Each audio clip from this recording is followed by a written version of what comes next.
UP के ऊर्जा एवं नगर विकास मंत्री ए.के. शर्मा ने न्यूज वन इंडिया से खास बातचीत की है। उनका क्या कुछ कहना रहा है, जरा सुनिए।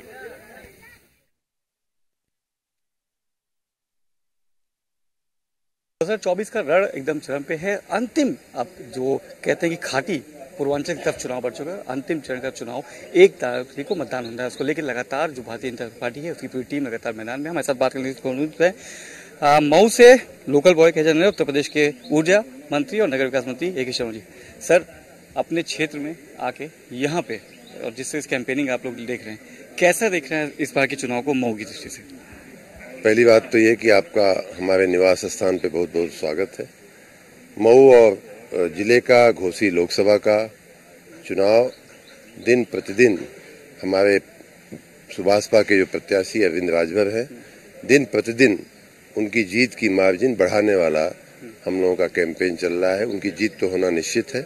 हर दिन, हर प्रयास, हर मीटिंग में उनके 1000-2000 वोट बढ़े और उनकी मार्जिन बढ़े जीत की, इसका हमारा पूरा प्रयास चल रहा है।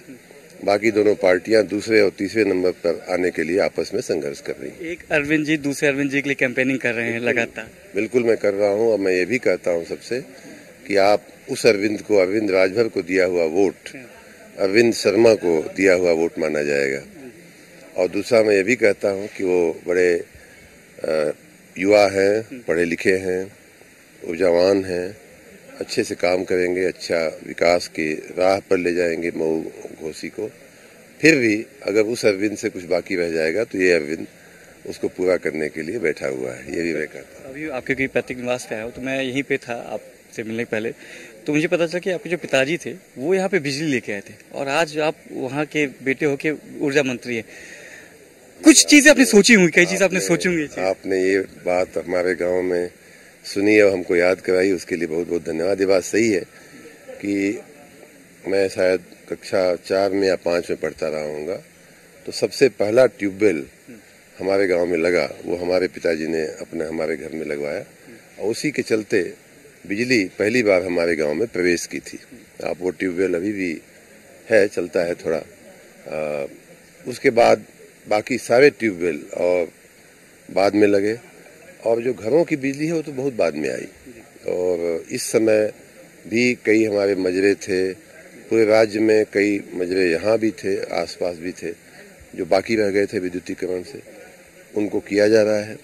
यहाँ भी हमारा प्रयास है कि चाहे हरिजन बस्ती हो, चाहे मुसहर बस्ती हो, चाहे यादव बस्ती हो, चौहान बस्ती हो, वहाँ थोड़ी वोल्टेज की और अन्य समस्याएं थीं, लेकिन वो सब कई महीने पहले हमने उनको दूर करवा दिया है। जिस तरह से पूरे राज्य में काम हो रहा है, स्वाभाविक बात है कि हमारा गांव है तो लोगों की उम्मीदें थोड़ी ज़्यादा होती हैं, जिला है तो थोड़ी उम्मीदें ज़्यादा होती हैं, तो उसको भी ध्यान में रख करके हम लोग काम कर रहे हैं।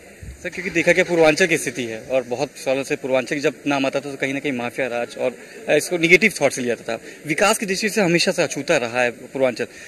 तब के पूर्वांचल में, क्योंकि आप यहाँ से आते हैं, तब के पूर्वांचल आपके पूर्वांचल में क्या अंतर देखते हैं? तब के पूर्वांचल में और अब के पूर्वांचल में जमीन आसमान का फर्क है। जैसा आपने कहा, पहले का पूर्वांचल, यहाँ हर जिले में एक माफिया होता था या 2-2 जिलों का एक मालिक होता था माफिया। उसे ध्वस्त करते हुए, उस छवि को ध्वस्त करते हुए माननीय मोदी जी के नेतृत्व में जो सुशासन का काम हुआ है, लोगों को, गरीबों की सेवा करने का जो काम हुआ है, और माननीय योगी जी के शासन में के नेतृत्व में जो कानून व्यवस्था पे जो काम हुआ है, उसके चलते पूर्वांचल अब एक नई दिशा में चल पड़ा है, नई बात सोचने लगा है। विकास की बातें यहाँ होने लगी हैं, रोजगारी की, तरक्की की, बरकत की बातें यहाँ होने लगी। नहीं तो पहले तो यहाँ फलाना मारा गया, वहाँ फलाना मारा गया, यहाँ गोली चली, वहाँ बम चला, यही सब होता था। मऊ महादेव, हमारी शीतला माता हमारी पहचान बननी चाहिए, न कि कोई माफिया या गुंडा। सर, क्योंकि आपको कैंपेन में जाना है, 2 सवाल और लूंगा। एक है कि विपक्ष का कहना है कि बीजेपी इस बात को तो राम मंदिर, हिंदू मुस्लिम पीओके लाते हैं, तबकि एक और भी रिपोर्ट्स आई जिसमें पीओके से पाकिस्तान से कहा जाता है तो वहाँ पे राहुल गांधी के लिए माना जाता है कि राहुल इज बेटर कैंडिडेट, मतलब आने वाले उसके लिए माना जाता था। तो क्या ये नहीं लगता कि मुद्दे जो विकास में होने चाहिए उसके जगह कहीं और मुद्दे को भटका करने की कोशिश करता है विपक्ष? विपक्ष ये भूल जाता है कि हमारा देश जो है वो धर्मपरायण देश है। यहाँ की बहुतायत जनता सुबह उठती है तो राम राम करती है, जय श्री कृष्ण करती है, जय शिव भगवान का नाम लेती है, रात को सोती है तो भगवान का नाम लेके सोती है, सुबह उठती है, पैर रखती है जमीन पे तो माँ लक्ष्मी का स्वरूप मान करके धरती माता को प्रणाम करती है, हाथों में लक्ष्मी, सरस्वती और नारायण का पहला दर्शन करती है। ऐसे देश में जहाँ की बहुतायत जनता इस तरह के संस्कार वाली है, सनातन धर्म को मानने वाली है, वहाँ इस तरह की बातें करना मैं तो समझता हूँ कि बेवकूफ़ी के अलावा और कुछ नहीं है। तो पहली बात। दूसरी बात कि भारतीय जनता पार्टी ने विरासत के साथ विकास का भी काम किया है। एक तरफ अगर माननीय नरेंद्र मोदी जी राम मंदिर की बात करते हैं, विश्वनाथ मंदिर की बात करते हैं, मथुरा काशी की बात करते हैं, तो साथ ही विकसित भारत की भी बात करते हैं। उस भारत की बात करते हैं जिस भारत में हर व्यक्ति को अन्न सुरक्षा हो, हर व्यक्ति को खाद्य सुरक्षा हो, हर व्यक्ति के पास मकान हो रहने के लिए, हर व्यक्ति के पास शौचालय हो, हर व्यक्ति के घर में किचन में उसके रसोई गैस हो, हर व्यक्ति अगर बीमार पड़ जाए तो उसको इलाज कराने की सुरक्षा के रूप में आयुष्मान कार्ड हो। ये सब विकास तो सिर्फ विरासत नहीं, सिर्फ मंदिर नहीं, सिर्फ राम नहीं, बल्कि राम राज्य की भी हम लोग कल्पना और स्ट्रेटजी के ऊपर आदेश आगे चल रहे हैं, उस राह पे चल रहे हैं।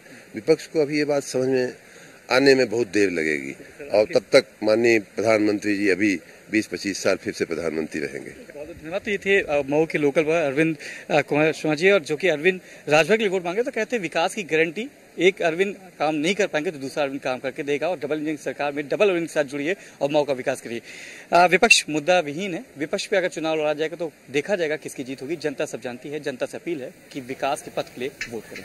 वीडियो लिस्ट तो सुना आपने, हमने आपको सत्ता पक्ष से भी सुनाया और विपक्ष से भी सुनाया कि आखिरकार किस तरीके के मुद्दे हैं। सत्ता पक्ष कौन से विकास कार्यों को लेकर इस बार चुनावी मैदान में है, विपक्ष कौन से ऐसे मुद्दे उठा रहा है कि आखिरकार किन मुद्दों पर चुनाव लड़ रहा है। और जिस तरीके से वाराणसी से मेरी सहयोगी श्रावणी पटनायक भी हमारे साथ में जुड़ी और उन्होंने भी बताया कि आखिरकार वाराणसी की जो तस्वीर है वो किस तरीके से बदली है। वहां पर प्रधानमंत्री नरेंद्र मोदी का संसदीय क्षेत्र है तो वहां की जनता का क्या कुछ रुख रहा है। और अब क्योंकि 7वां चरण जो है उसकी शुरुआत है और 1 तारीख को चुनाव भी है, ऐसे में बिल्कुल देखने वाली बात होगी कि जनता का रुख क्या एक बार फिर से मोदी और योगी की जोड़ी पर विश्वास जताता है, या जिस सत्ता परिवर्तन की बात विपक्ष कर रहा है क्या उस और जनता का रुक जाता है। मेरे साथ तो फिलहाल इतना ही। आप देखते रहिए न्यूज़ 1 इंडिया। नमस्कार।